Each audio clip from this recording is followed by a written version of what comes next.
Hey, welcome back to the budget hardtail mountain bike build. My name is Larry and this is Your Own Adventure.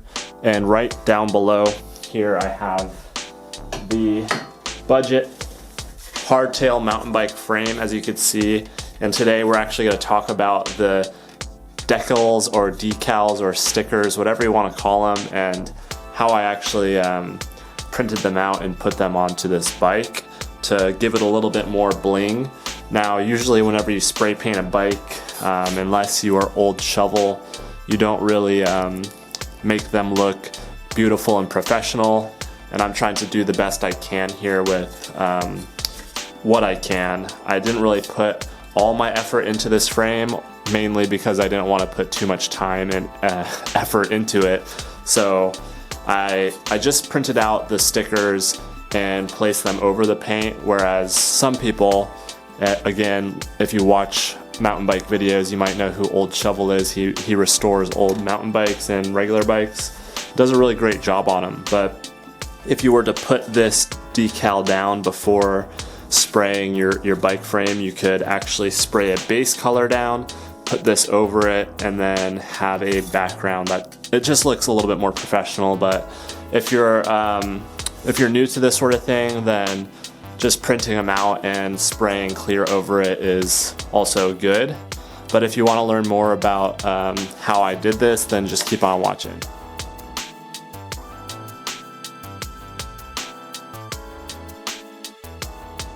So I'm just going to put this up here, kind of like a cyclocross frame, and talk about it so you can actually see it in the frame. But yeah, it's not the hardest thing in the world. I'm going to show you the steps that it takes. Now, it does involve having a vinyl cutter or printer, and that's pretty much just like a sticker printer. And they're relatively inexpensive, and they're kind of like becoming a YouTuber. Everybody could try it, but not everybody's gonna put the time and effort into using them and actually maximizing the potential out of them. And that's kind of how I see making videos on here as well. But that's a different discussion for a different day. So you pretty much just make your designs, and well, since this is a Giant bike, I decided to label it with the Giant logo.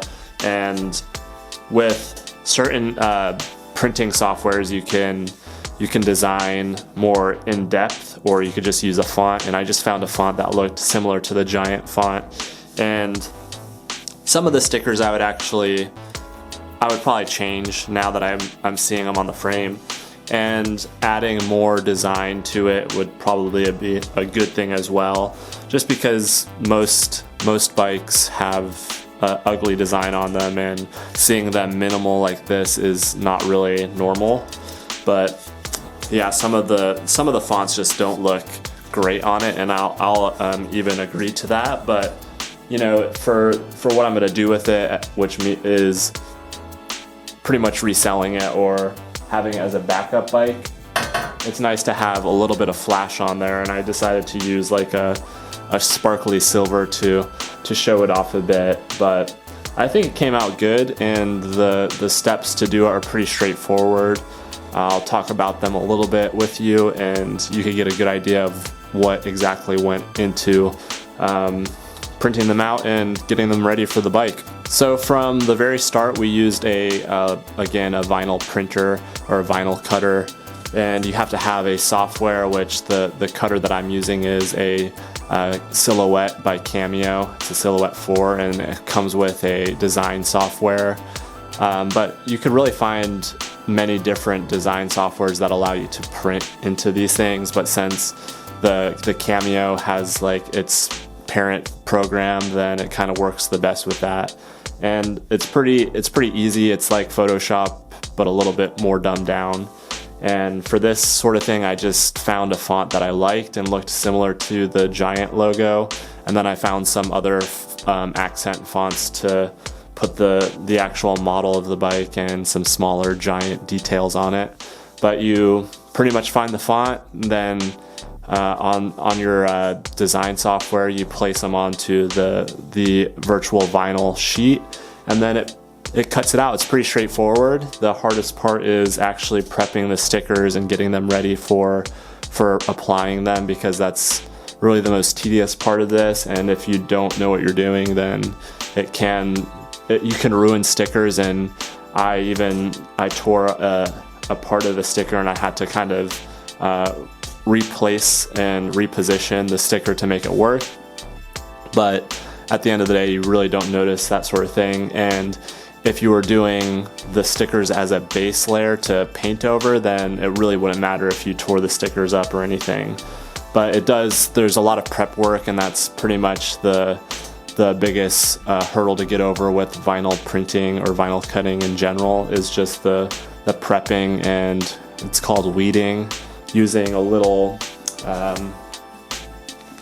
thing like this to get the excess vinyl out. And you know, if you're not set up in an environment that is like a bike studio to perfectly place your stuff everywhere, then it does get a little bit hectic. I could show you what it looks like over here.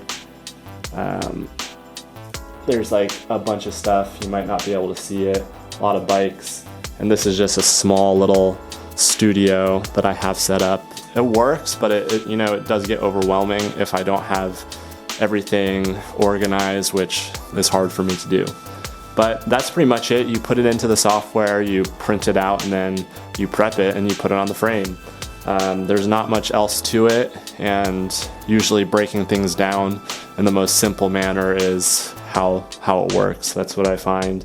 Once you place them onto the bike, then you could go ahead and spray clear coat over it, which I haven't done yet because I'm gonna test fit everything before I do that, and then get it ready for the finalized product. But again, this is pretty much the process of putting stickers on your bike. If you want to make a custom paint job, there's two ways to do it.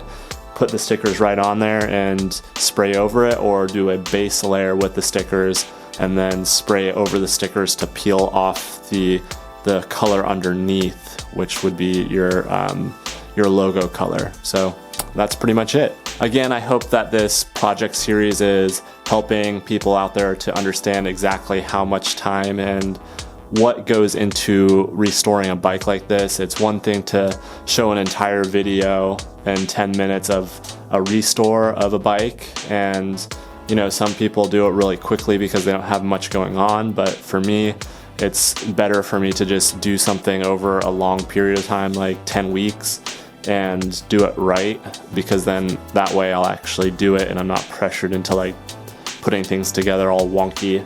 But that's pretty much it for this video. If you enjoy this build series, then please let me know. Give a comment down below and let me know what you think about the overall look of the bike frame now with the stickers on it, and what you're looking forward to in the future with this build. The next video should be me finalizing the build and putting it all back together and riding it, and then we'll take it out to the local trail and see how it actually works. Don't forget to go out there and go create your own adventure however you can. Spread some positivity. I'll see you on the next one. Mahalo.